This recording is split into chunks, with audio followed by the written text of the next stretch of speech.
¿Un mexicano gobernó Argentina? ¿Ustedes creen eso? ¿Ustedes les cabe en la cabeza que un mexicano gobernó Argentina? No lo puedo creer. Hola amigos, bienvenidos una vez más aquí a su canal de Gregor.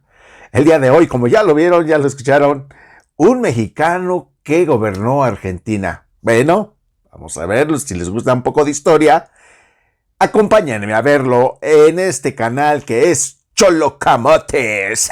Vamos, acompáñenme. Vamos a ver el chismecito. En estos tiempos, tanto México como Argentina enfrentan desafíos considerables, en gran medida debido a las decisiones cuestionables de nuestros supuestos líderes. Sin embargo, no siempre fue así. Hubo un periodo dorado en nuestra historia conjunta en el que estuvimos más unidos que nunca. Una época en la que un valiente mexicano no solo llegó a ser gobernador de Argentina, sino que también lideró la expulsión de los ingleses de las Islas Malvinas. Oye, eso nada más. Pero fascinante, merece ser recordado y celebrado. Hoy deseo hablarles un poco de ello. Es por eso que los ingleses, tiene el gran honor y placer de traerles el día de hoy pinches patadones que les ha de ver el mexicano acomodado. Que gobernó Argentina y expulsó a los ingleses. Juan José de Vértiz, Juan José de Vértiz Salcedo fue un hombre ejemplar, sencillo, valiente, culto y educado, que a pesar de haber nacido en un ambiente privilegiado, jamás abusó de su posición. Por el contrario, su vida, como a continuación se las presentaré, siempre estuvo al servicio de los demás. Sus ojos se abrirían por primera vez en este mundo el 2 de febrero de 1718 en la ciudad de Mérida, en Yucatán, en entonces Nueva España, hoy República Mexicana. Se convertiría en gobernador de Buenos Aires y virrey de Río de la Plata en lo que hoy conocemos como Argentina, en América del Sur. Su padre fue don Juan José de Vértiz y Ontañón, español nacido en Tafalla, Navarra, y que fuera gobernador de Yucatán de 1715 a 1720. Su nombre completo fue Juan José Manuel Sebastián Bernardo Buenaventura Vértiz y Violante de Salcedo. Su madre fue doña María Violante de Salcedo Enríquez y Navarra. Su padrino de bautizo sería el capitán don Francisco Antonio de Vértiz y Ontañón. Siendo él aún muy pequeño, su padre fue nombrado en 1720 gobernador de Nueva Vizcaya, hoy Durango, México. Ahí creció y recibió su primera instrucción escolar. En Yucatán pasaría muy poco tiempo, su primera infancia. Vértiz de Salcedo sería enviado a España a continuar sus estudios, donde a la temprana edad de 19 años, en 1737, ingresó al ejército, iniciando así su carrera militar. Se distinguió en Italia por su valentía en combate, y más tarde sería enviado a Rusia para estudiar. En 1768 ya era brigadier. El 24 de agosto de 1768 sería nombrado como subinspector de tropas en el Río de la Plata, ello en América del Sur, con un sueldo anual de 6,000 pesos, arribando el 13 de enero de 1769 al puerto de Montevideo, en la actualidad la capital de Uruguay. Participaría en importantes misiones militares, pacificando y poniendo en orden a tribus de indígenas rebeldes que aún azotaban la región. Muchas veces usaba la diplomacia y en otras la espada. Una de sus participaciones más significativas sucedió a finales de 1769. En ese año le fue informado por parte de las fuerzas militares españolas que los ingleses, buscando llevar la luz de la civilización hacia América del Sur, habían ocupado las Islas Malvinas, ello por supuesto en nombre de su majestad inglesa, con el fin de utilizarlas de base para atacar navíos españoles e impedir el comercio de España en América del Sur. Para ese entonces Juan José ya contaba con 50 años de edad, pero él no era de los que se quedaba dando órdenes sentado cómodamente en un escritorio o esperando a ver si el enemigo recapacitaba. Él era un hombre de cultura, pero también de acción, por lo que de inmediato se puso al frente de las fuerzas marítimas españolas estacionadas en Montevideo, se llenó de provisiones, pólvora, cañones y con hasta el último de sus soldados zarpó hacia las Islas Malvinas, arribando la flota española el 10 de junio de 1770. En aquella ocasión, la única diplomacia que hablaría sería la de los cañones. En un ataque relámpago, todos los cañones españoles, en cuanto tuvieron la costa de las islas a distancia, escupieron todo el fuego bélico que portaban sobre las instalaciones inglesas. Además, parecía que estaban celebrando a su majestad, el rey de Inglaterra, debido a tantos fuegos y chispas que brincaban por doquier. Después de este diálogo diplomático, enseguida desembarcaron cientos de marinos españoles que con espadas y mosquetes sometieron de manera aplastante y vergonzosa a la guarnición inglesa de su majestad, el rey Jorge III, y los cuales ni siquiera supieron quién les pegó, expulsando de manera oficial a los británicos de las Islas Malvinas, las cuales permanecieron libres de ingleses por lo menos hasta 1833, cuando éstas ya no formaban parte del Imperio Español, sino de la provincia de Buenos Aires, hoy República Argentina. Debido a esta acción, meses más tarde Juan José sería promovido mariscal de campo con un sueldo de 9,000 pesos. Juan José, en lugar de presumir su ascenso y hacerle al Aragán, se puso a trabajar aún más. Planeó, diseñó y mandó a construir un buen sistema de defensa en la costa y en el interior. Esto para protegerse en caso de nuevos ataques de los ingleses que siempre buscaban llevar sus ideales civilizadores a donde podían. Juan José reestructuró el sistema hacendario local, eliminando impuestos que según él eran solo una carga, y eliminó gastos innecesarios del gobierno. El 16 de agosto de 1771 sería nombrado gobernador y capitán general de Buenos Aires, donde combatió eficazmente el contrabando en su región y fundaría el Real Colegio de San Carlos en 1772. En 1773, los portugueses se establecieron en la Sierra de los Tapes y a lo largo de los ríos Grande y Yacuy de forma ilegal, violando con esto tratados establecidos entre España y Portugal, por lo que Vértiz de Salcedo tuvo que recordarles a través de sus embajadores Doña Espada y Don Cañón que los tratados se hacen entre caballeros, pero también se hacen respetar con la espada. Quizá esa sería la primera aparición oficial de la política de balazos y no abrazos, que 200 años más tarde Porfirio Díaz en México implantó con gran éxito. Para la corona española, a cargo del rey Carlos III, los conflictos de la zona con los portugueses y los ingleses le mereció importante atención, por lo que creó en 1776 el Virreinato del Río de la Plata, nombrándose como primer virrey a Pedro Ceballos, quien no duró mucho tiempo en el cargo. El 27 de octubre de 1777, Vértiz de Salcedo fue nombrado segundo virrey del Río de la Plata, cargo que asumió el 26 de junio de 1778.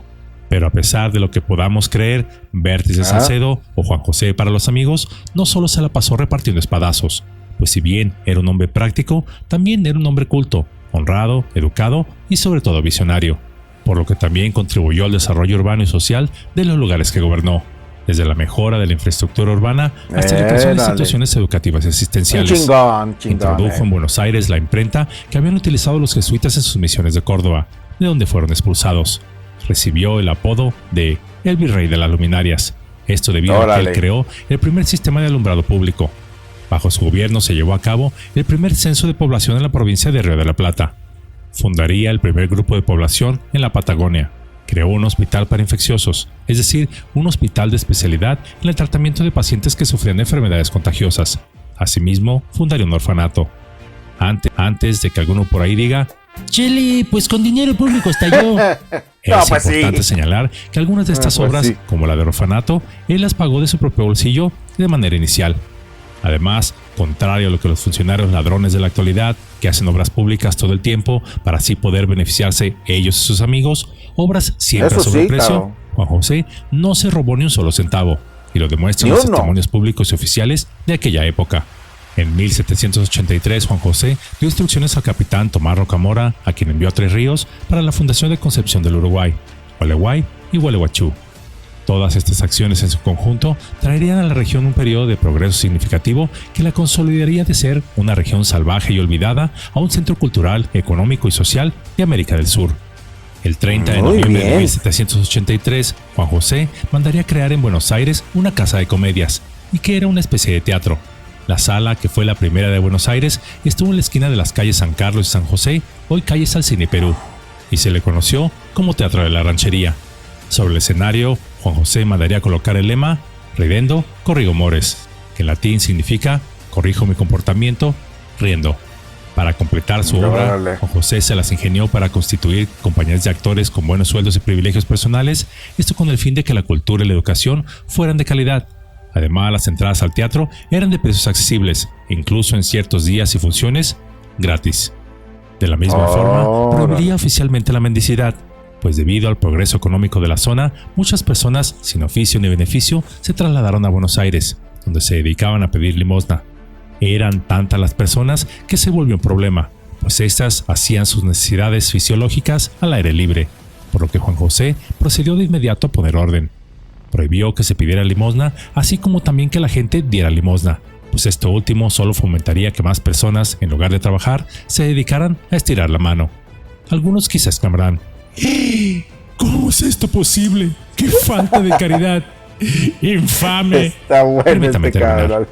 Juan José no solo expidió esta prohibición, y ya, como si por decreto, por decir ya no existe un problema, este desaparece como por arte de magia. Juan José era consciente que cerrar los ojos y decir no existe o prohibir algo no era la solución.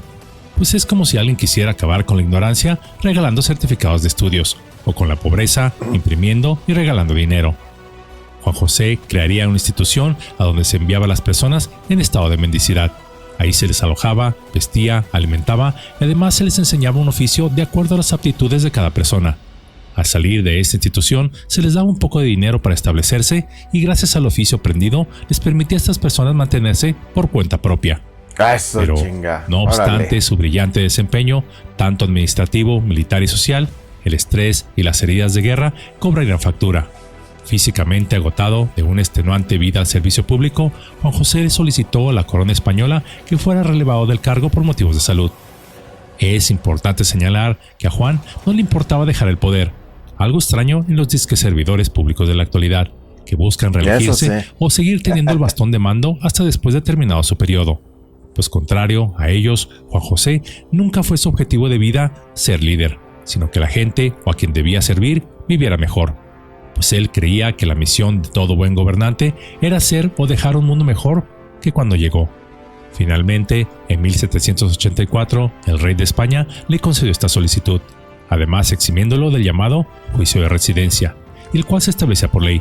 Este juicio de residencia consistía en evaluar la conducta de los funcionarios públicos al finalizar su mandato. Este procedimiento tenía como objetivo asegurar la rendición de cuentas y prevenir abusos de poder en las administraciones coloniales de América y las Filipinas, y donde si se encontraba el más mínimo indicio de deshonestidad o corrupción, se les desterraba, multaba o encarcelaba. Hagan de cuenta el día de hoy, donde todos los funcionarios tienen un historial pulcro y recto, sarcásticamente hablando.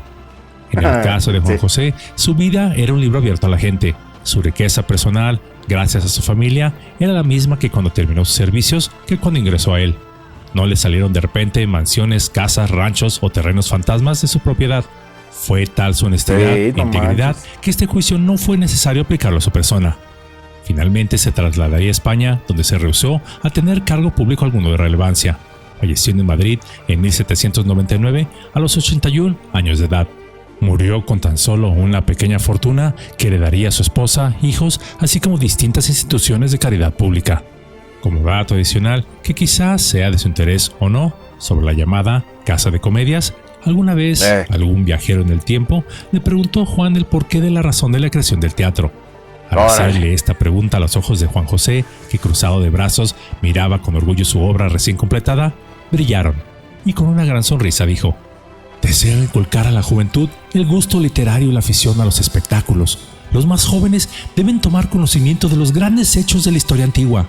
Amigo mío, el teatro es la mejor escuela para las costumbres, para el idioma y para la urbanidad general. Cierro la cita.